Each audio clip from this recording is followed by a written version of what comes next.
തെറ്റായിട്ടുള്ള ഐഡന്റിറ്റി നമ്മുടെ ഉള്ളിലുണ്ടായിട്ടുണ്ട്. നമ്മുടെ ട്രൂ ഐഡന്റിറ്റിയാണ് ക്രൈസ്റ്റ് വീണ്ടെടുത്തത്. ക്രിസ്തു വീണ്ടെടുത്തത് നമ്മുടെ യഥാർത്ഥ വ്യക്തിത്വമാണ്. പക്ഷെ നമ്മുടെ ഈ ദേഹിയിലാണ് നമ്മുടെ വ്യക്തിത്വം ഇരിക്കുന്നത്. ആ വ്യക്തിത്വം നമുക്ക് ഡെവലപ്പ് ചെയ്ത് ഉണ്ടായി വന്നതാ. പക്ഷെ ഉണ്ടായത് ഇങ്ങനെ ഉള്ള അനുഭവങ്ങളിലൂടെ ഉണ്ടായതായതുകൊണ്ട് തെറ്റായിട്ടുള്ള വ്യക്തിത്വം നമ്മുടെ ഉള്ളിലെല്ലാം ഉണ്ടായിട്ടുണ്ട്. ഫോർ എക്സാമ്പിൾ മാത്രമാണ് സെക്ഷൽ അബ്യൂസ് എന്ന് പറഞ്ഞത്.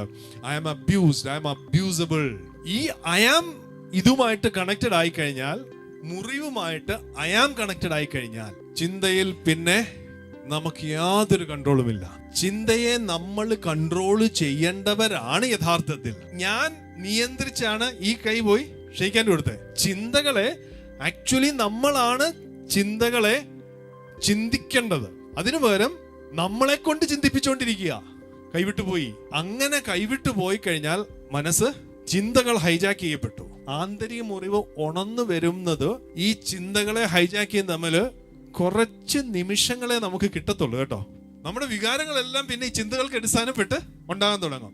ചിന്തകൾക്ക് അടിസ്ഥാനപ്പെട്ട് ഈ വികാരങ്ങളെല്ലാം ഉണ്ടാകുമ്പോൾ അടുത്ത നിമിഷം വികാരങ്ങളും ഹൈജാക്ക് ചെയ്യപ്പെടും.